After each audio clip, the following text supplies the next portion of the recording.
What's going on, guys? This is Rob, and if you're enjoying the content here on my channel, then make sure you hit the like button and make sure you hit subscribe so you can help decide what direction the content on my channel goes in the foreseeable future. Okay, so continuing our discussion on some of these characters that are coming out of Thor Ragnarok, we shift our focus to a character by the name of Grandmaster. Now, Grandmaster first appeared in Marvel Comics with Avengers issue number 69 in 1969, ironically enough, and he was created by a guy named Roy Thomas. Now, Roy Thomas is an interesting concept when it comes to Marvel Comics because he's basically a fan who made it. The idea was that Roy Thomas initially found a success with about 8 issues of storytelling in DC Comics and then was brought over to Marvel just because of the fact that he put in his notice and then he was fired on the spot. So it's it's kind of weird in terms of how that was done. But with Roy Thomas, his early foray into Marvel really came with like Uncanny X-Men, or I guess really just, the X-Men for issues 20 through 43. But his first major huge landmark title really came in the form of the Avengers, beginning somewhat with issue number 35. Now with issue 35, he wasn't really the main writer. He actually co-wrote the issue alongside Stan Lee. But because of the fact that Stan Lee and Jack Kirby had really elevated Marvel to being one of the top 2 comic book publishers alongside DC, Stan Lee was basically being moved up to the position of editor-in-chief. And what that meant was that for the most part, his writing duties began to sort of back off in the sense that he would basically edit stories, he would make sure that they were falling in line with how things were supposed to be done. And for the most part, his brother Larry Lieber really took up a lot of the writing chores that Stan Lee wasn't able to handle. But Roy Thomas himself had picked up officially with issue number 36 and had written the entire series for quite some time. And when I say quite some time, I meant that he wrote the title for almost 10 years, maybe a little over 10 years, in the sense that he basically stopped in 1975 with issue number 132 and the Kang War Part 2. So, I mean, it was pretty interesting in terms of his whole plethora and his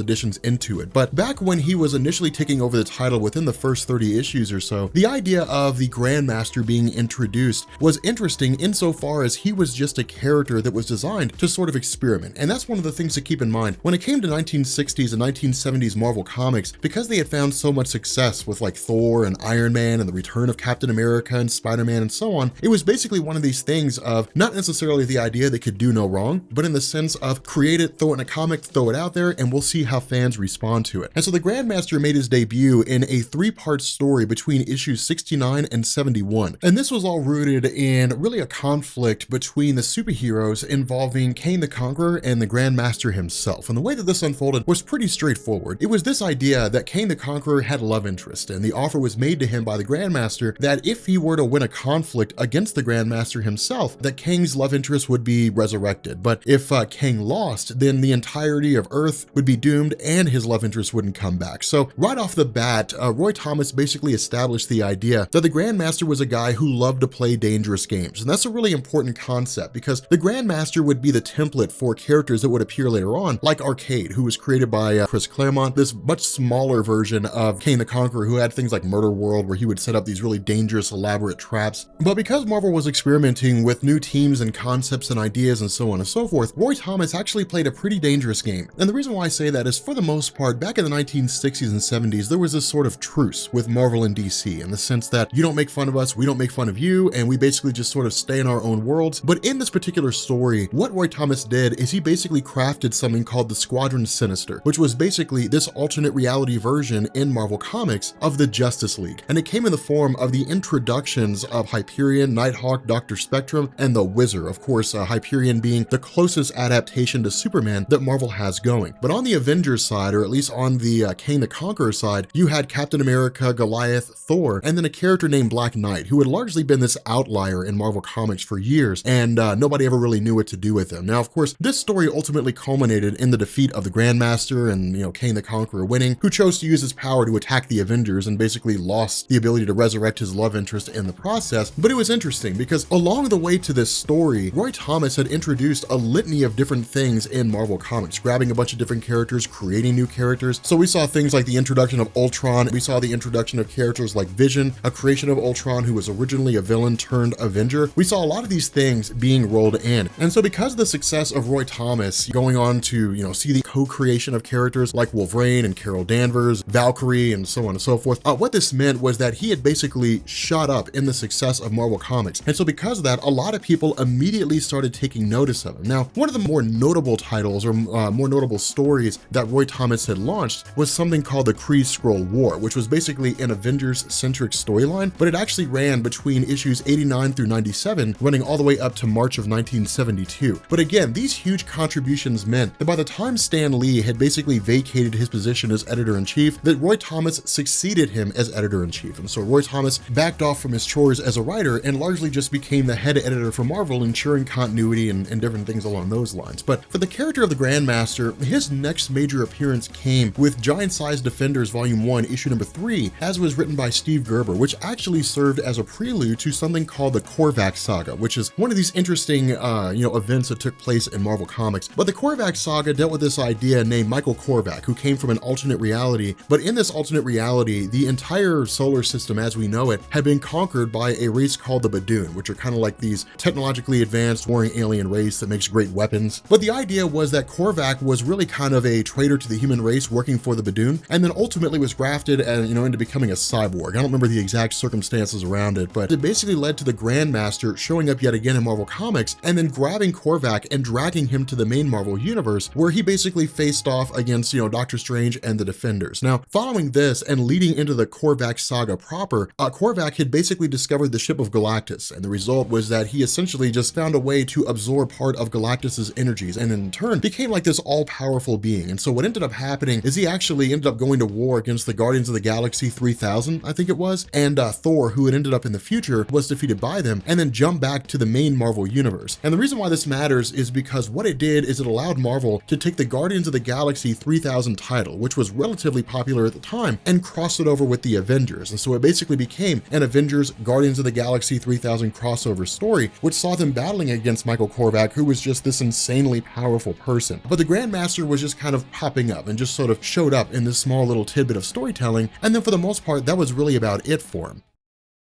However, between June and August of 1982, with Roy Thomas having left the position of editor-in-chief and being replaced by Jim Shooter, what Marvel did is they actually launched their first major crossover event, which is to say a crossover between a multitude of different characters. And this was a story called The Contest of Champions. Now, The Contest of Champions was this sort of aftermath or fallout to the events of the Korvac saga, in the sense that during the Korvac story, the Collector, Tannelir Tavan, was killed. And this began to add on to what Roy Thomas had established with the Elders of the Universe, in the sense that the Grandmaster has no true origin story. We don't really know where he comes from. All we know is that he, alongside several other people who are out there, the Champion, the Collector, and so on, are what are known as the Elders of the Universe, in the sense that when the universe first came into existence, they were among some of the first races to gain sentience. And for whatever reason, their entire race was totally obliterated. And so in response to this, they have a massive amount of power, and they are very capable, but they're not truly immortal. What Contest of Champions did is make them truly immortal. Essentially what happened here is that the Grandmaster engaged in this sort of game of battle with the cosmic entity Death. But the idea is that in this conflict, it was essentially a wager. If Grandmaster won, then the Collector would be resurrected. If he lost, then that wouldn't happen. Basically, Grandmaster himself would sacrifice his own life. And so what Marvel did is they grabbed some of the most notable characters at the time, in the sense that Grandmaster's team consisted of like Captain America and Darkstar, Wolverine and Daredevil and She-Hulk, but then it also had Death's team, which consisted of like Vanguard and Iron Fist and Storm, Black Panther, Sunfire, just some of these characters who Marvel wanted to raise the profiles of because they were popular but not the absolute top tier. And so what this did is it lasted for about 3 issues, and it resulted in the Grandmaster winning. But what the Grandmaster had to do was effectively sacrifice his life in order to bring the Collector back. And so following this, as part of a 2-issue crossover between Avengers West Coast number 2 and Avengers Annual number 16, the Grandmaster made his return, and it was basically this idea that the Grandmaster was going to take the powers of Mistress Death. And so what he ended up doing was pitting the main Avengers team and the Avengers West Coast team against the Legion of the Unliving, and then in turn keeping Mistress Death away from the entire equation by effectively keeping her bonded. And so the result is that she effectively made her escape due to the fact that Hawkeye had tricked Grandmaster. This ultimately led to Mistress Death banning the Elders of the Universe from her realm in their entirety. And so much like what she did to Thanos, what this did is it effectively made them them immortal in the sense that they could never truly die because Mistress Death would never accept them into her realm. And so what this did following that is it led into the Silver Surfer Volume 3 line of stories, largely written by Steve Englehart. And this basically depicted the idea of the Elders of the Universe trying once again to basically take over all things in existence. And that was a recurring part of their whole storytelling, in the sense that because nobody ever really knew what to do with them, they would just be interjected into stories where they would just try to seize control of everything. But a lot of this came out of Jim Starlin's writing back in the mid-1970s, the introduction of the Infinity Stones, the Cosmic Cube stories, and it basically centered on the notion of them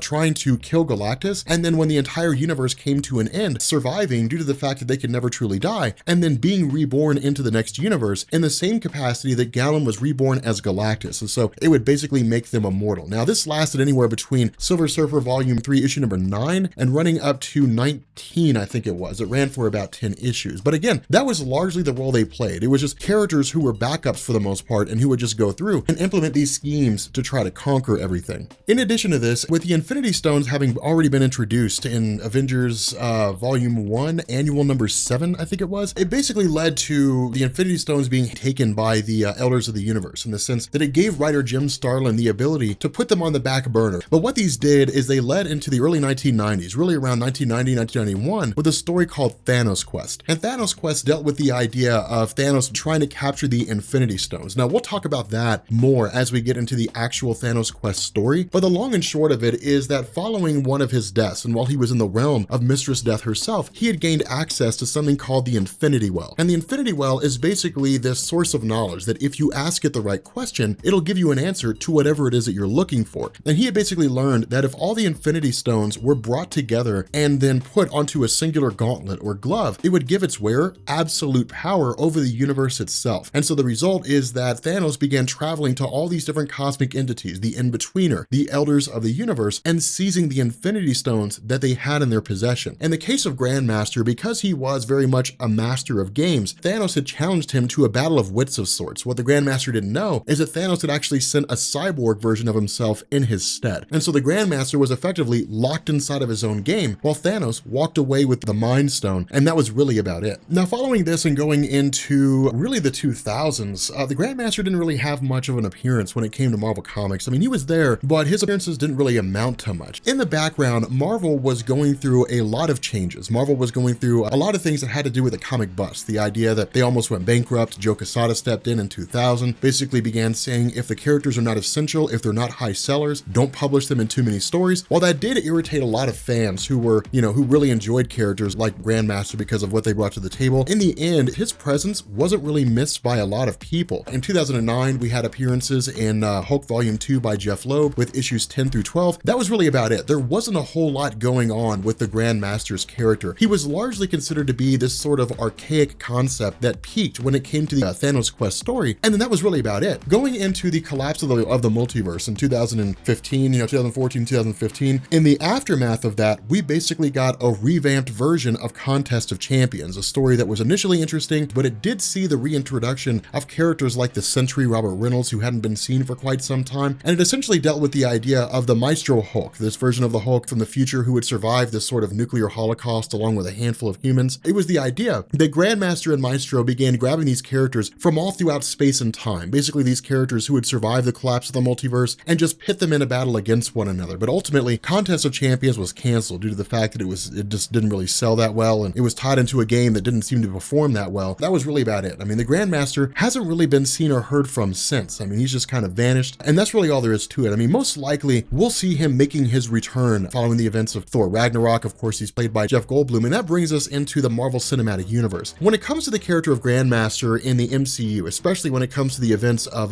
Thor 3, he is effectively a replacement for the Red King. And the reason why I say that is because Thor Ragnarok looks to be a combination of the Planet Hulk storyline and the events of Ragnarok itself, in the sense that, for those of you guys who are not familiar with the Planet Hulk idea, it was basically this notion that Marvel was prepping for the events of Civil War. And what they wanted to do is remove the Incredible Hulk because he, like Thor, would have turned the tide of battle on whatever side he happened to be on. And so because of that, with the Incredible Hulk out of the scene, he was basically ejected from the planet Earth on the auspices that the Incredible Hulk persona was too unpredictable to control. He ended up landing on this war-torn planet called Sakaar, and Sakaar was being ruled by a Red King who would basically keep the people happy through gladiatorial video games. Now, this ultimately led to the Incredible Hulk overthrowing the Red King, establishing a kingdom for himself. But in Thor 3, it looks like the Grandmaster is replacing the Red King in the sense that it fits in perfectly. The Grandmaster is a character who loves to basically force people into fighting one another for his own entertainment. Ultimately, they'll probably end up casting off the Grandmaster, defeating him, who really knows, and ultimately they'll leave. The overall idea here is that as he'll exist in Ragnarok, that will basically be his depiction in Marvel Comics.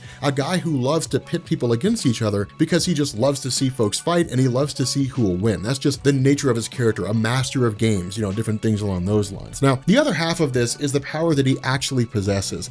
Essentially, Grandmaster possesses what's called the power primordial. Now, what this means is that it's energy just left over from the Big Bang. The power primordial is just sort of this power source that Marvel uses to explain why it is the Grandmaster has superhuman strength and speed and stamina and durability and so on and so forth. Again, his character is pretty powerful in terms of what he's capable of, but much like the Collector in the Marvel Cinematic Universe, I don't really believe we'll see him actually do much in the realm of conflict. We'll probably see him for the first 30, 45 minutes, if that, and then we probably won't see him again. So that's really going to be the confines of him in terms of how he exists. But hopefully this video serves a purpose of educating you guys on the Grandmaster. Hopefully you go forward having a better understanding of his character. But with that being said, guys, we're going to bring this video to an end. If you are new here to Comics Explained, make sure you guys hit the sub button to become part of the Rob Corps. If you guys enjoyed this video, make sure you drop a like, and I will catch you all later.